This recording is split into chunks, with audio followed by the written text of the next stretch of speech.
जय मां विंध्यवासिनी। आपका विषय चल रहा था पाराशर होरा शास्त्र।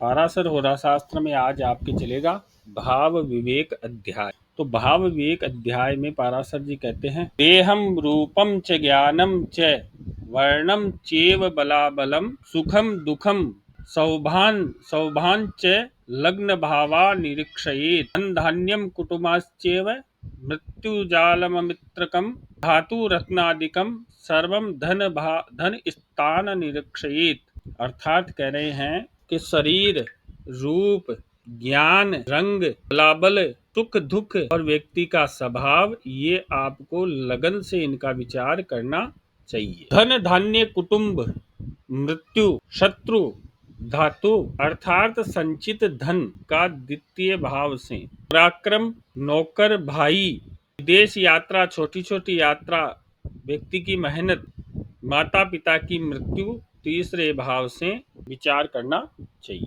वाहन बंधु बांधव, माता का सुख, गड़ा हुआ धन, भूमि सुख, खेत खलिहान, है ना, घर कैसा होगा, अचल संपत्ति, चल संपत्ति द्वितीय भाव, अचल संपत्ति चतुर्थ भाव से विचार करना चाहिए। पंचम भाव के लिए कहते हैं यंत्र मंत्र विद्या बुद्धि प्रबंध शक्ति, पुत्र, राज्य की हानि, पद की अवनति, किसी पद से नीचे गिर जाना, पूर्व पुण्य भाव, पंचम भाव से विचार करना चाहिए।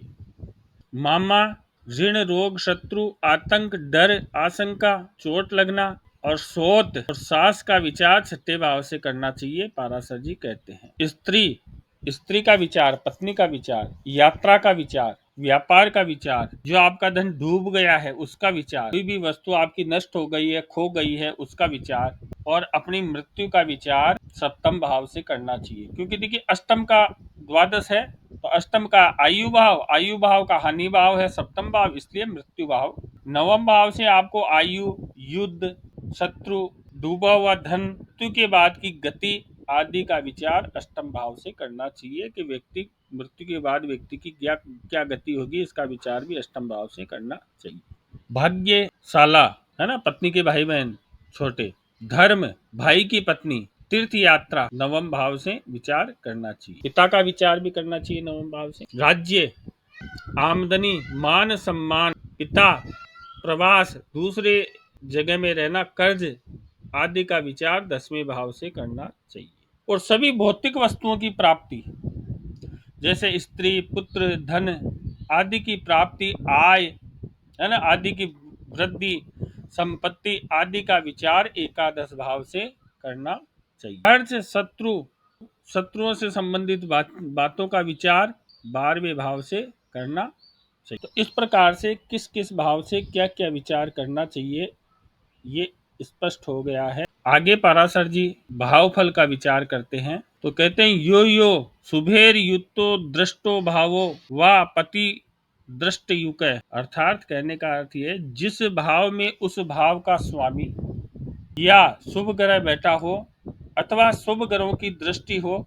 देखिए आपको जैसे द्वितीय भाव का विचार करना हो तो या तो द्वितीय भाव का स्वामी उसमें बैठा हो, या उसमें शुभ ग्रह बैठे हो, है ना, या शुभ ग्रहों की दृष्टि हो, उसका स्वामी युवा अवस्था में हो। युवा अवस्था में जानते हो आप 12 से लेकर 18 डिग्री तक ग्रह देव युवा अवस्था में रहते हैं। युवा अवस्था में हो, कुमार अवस्था में हो और लगन से दशम स्थान में हो, ऐसी अवस्था वाला भावेश यदि भाव को देखे या योग करे तो उस भाव से संबंधित सारे शुभ फल होते हैं। देखिए आपको एक नियम बताया था कि प्रत्येक भाव का जो 10वां ग्रह है, 10वां भाव होता है कर्म, तो वो उसको प्रभावित करता है, उसके कार्य को प्रभावित करता है। किसी भी ग्रह से 10वें स्थान में ग्रह बैठता है तो वो उस भाव का फल भी देता है। तो इस प्रकार से आपको शुभ फल प्राप्त होंगे। यदि किसी भाव का स्वामी नष्ट अवस्था में हो, अस्त हो, अंश में कम हो, 6, 8, 12 भावों में बैठा हो, या इन भावेश जो इन भावों के स्वामी है उनके साथ बैठा हो, अपने भाव को नहीं देखता हो, अपने भाव से 6, 8, 12 में बैठ गया हो, तो आप कह सकते हैं कि ये अपने फलों में हानि करेगा। कोई ग्रह सुप्त अवस्था में हो, वृद्ध अवस्था में हो, मृत अवस्था में हो, पीड़ित अवस्था में हो, आप गणों से पीड़ित हो जाए, अपनी शत्रु राशि में बैठ जाए, अपनी नीच राशि में बैठ जाए, तो उसके सारे शुभ फल नष्ट हो जाते हैं। तो ये भाव विचार के मौलिक नियम हैं कि आपको भाव का विचार किस प्रकार से करना चाहिए। जो भावेश अवस्था के अनुसार शुभ हो तो वह शुभ परिणाम देगा और अशुभ हो तो अशुभ परिणाम देगा। तो आप देखोगे, भाव को देखोगे, भावेश को देखोगे, उन पर दृष्टि को देखोगे, है ना, शुभ योग देखोगे, उनकी डिग्रियां देखोगे, है ना, तो इस प्रकार से आप उसका अनुमान लगाओगे, क्योंकि अवस्था के अनुसार भी अनुमान लगाओगे कि ये शुभ फल देगा या अशुभ फल देगा। तो बाल, कुमार, युवा, वृद्ध और मृत अवस्था है। तो मृत अवस्था में ग्रह देव फल नहीं देते, है ना, युवा अवस्था में अधिक देते हैं, बाकी बाल, कुमार और प्रौढ़ अवस्था में आप देख सकते हो फल देते हैं, लेकिन मृत अवस्था में ग्रहदेव फल नहीं देते।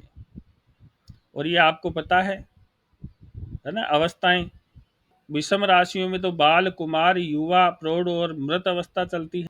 5 अवस्थाएं होती है, 6-6 डिग्री की होती है, और सम राशियों में विपरीत क्रम में चलती है। पहले सम राशियों में वृद्ध अवस्था आती है, बाद में बाल अवस्था आती है।